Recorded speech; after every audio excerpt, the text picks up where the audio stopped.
Greetings family, thank you for coming back to watch our videos.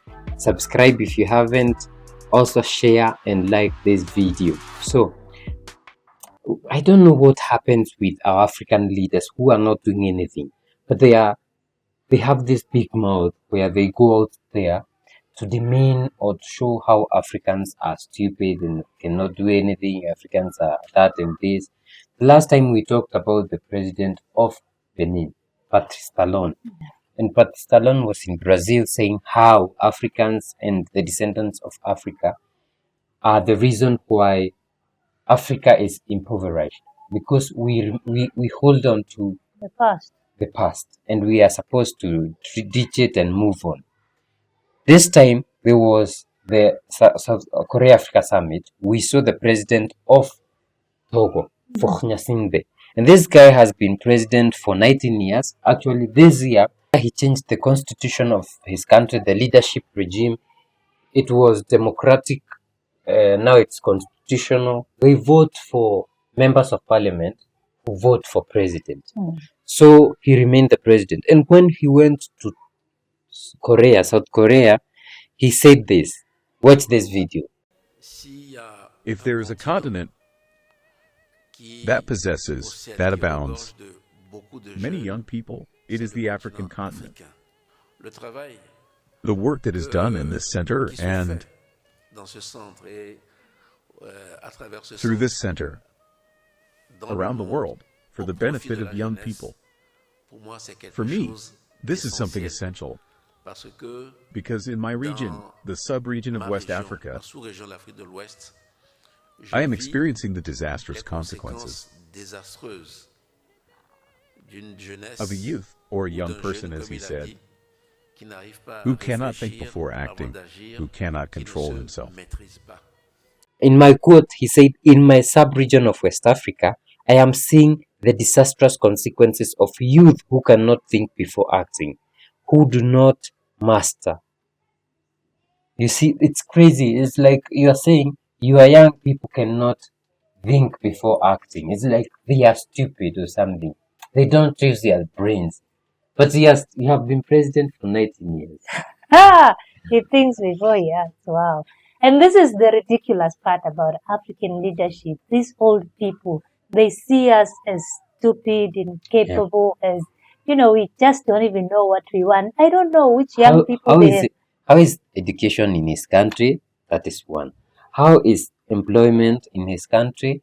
Are they mining their minerals and processing them locally? Has he enabled the training of that whole process, or it's only the French who can come and mine and take the soil and do whatever? It's crazy how these people see us. I think we let them be as the young people, because when this is a leader that, we are the ones who put them into position. Apart from him, he puts himself into leadership. But for leaders that we elect into position, when they utter some of these things to people abroad or to us, or, we need to take them accountable for their words. Because if you're saying we don't think before we act, what do you mean? Like, point to us what we have done for you to say that this is why I'm saying what I'm saying. And if you have not empowered us to think before we act, then why would you then call us out for something that you have not played a role in? I don't know. I think young people, maybe we are a bit lenient with these old leaders. Let me tell you what is happening.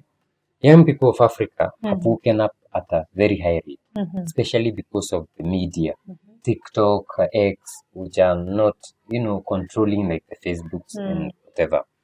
And what they are doing is, we are tired. And it's very easy for young people to say, we are going to fight, like they did in Senegal. Who unto them, whatever happened. But they fought. What they've been doing in the years, like if you try to even have a propaganda against their president, they are in the streets. So they don't think twice. When they hear like, hey, the president wants to extend his time, they're in the streets. You see? He is not expecting anybody to go against his will. That's what he wants. But now the young people of Africa have said enough is enough. And even in Kenya, the young people are I'm only seeing a new breed of young people that is now starting to come out. We call them the 2Ks. This young generation that is fearless, they will approach you, they will talk to you, they will, this kind of generation, that wave of young people is not fearful of these people. When you say something, they will hold you accountable for it. When you do something, like Ruto has been doing so many things in Kenya, and young people are not happy. They are taking action, whether it's online, whether it's going to the streets. We have seen them rallying, behind. The Gen Z. Yeah. But the boomers are the ones who are in power right now. And the problem with most of these boomers is they think the white man is God. This is the only person who can create employment in our country. He's the only person who can stabilize our coin. The only person who can farm our food. Even things like climate change, it's him who can solve it. We cannot. He has all the solutions for our problem. There's the boomers and some millennials. Then the late millennials and the Gen Z are the ones who have woken up. The Gen Z, I give it to you. So it's crazy. But on the side of waking up, millennials, the ones, 90-something, then 2000. They are the people who, and I'm 100% sure that when these people come into power, the likes of Ibrahim Traore, you see, is a millennial, but not those old ones. When these people come into power, you see a difference. Because we are so tired of control. We are so tired of being the last or the lowest in the food chain. Yeah, we need to take power into our own hands, because I think for the longest time we've allowed them to do whatever, to control, to say and whatever. These are the puppets. These old people are very old. They have no vision whatsoever for the young Africans, for Africa itself, apart for themselves and their families. That is all that matters to them. You will suffer, they don't care. As long as they have money. We are sorry for South Africa, but that's a story for another time. Yeah, so we really don't need these old people in power. We have given them so much time. It's time for them to see leadership from the young people. That is the only way up now. We are coming up, guys, and we have your support. Thank you so much. If you'd like to support us with that, we have a Buy Me a Coffee link in the description. Please share our videos and continue watching. We see you in the next one. Bye bye.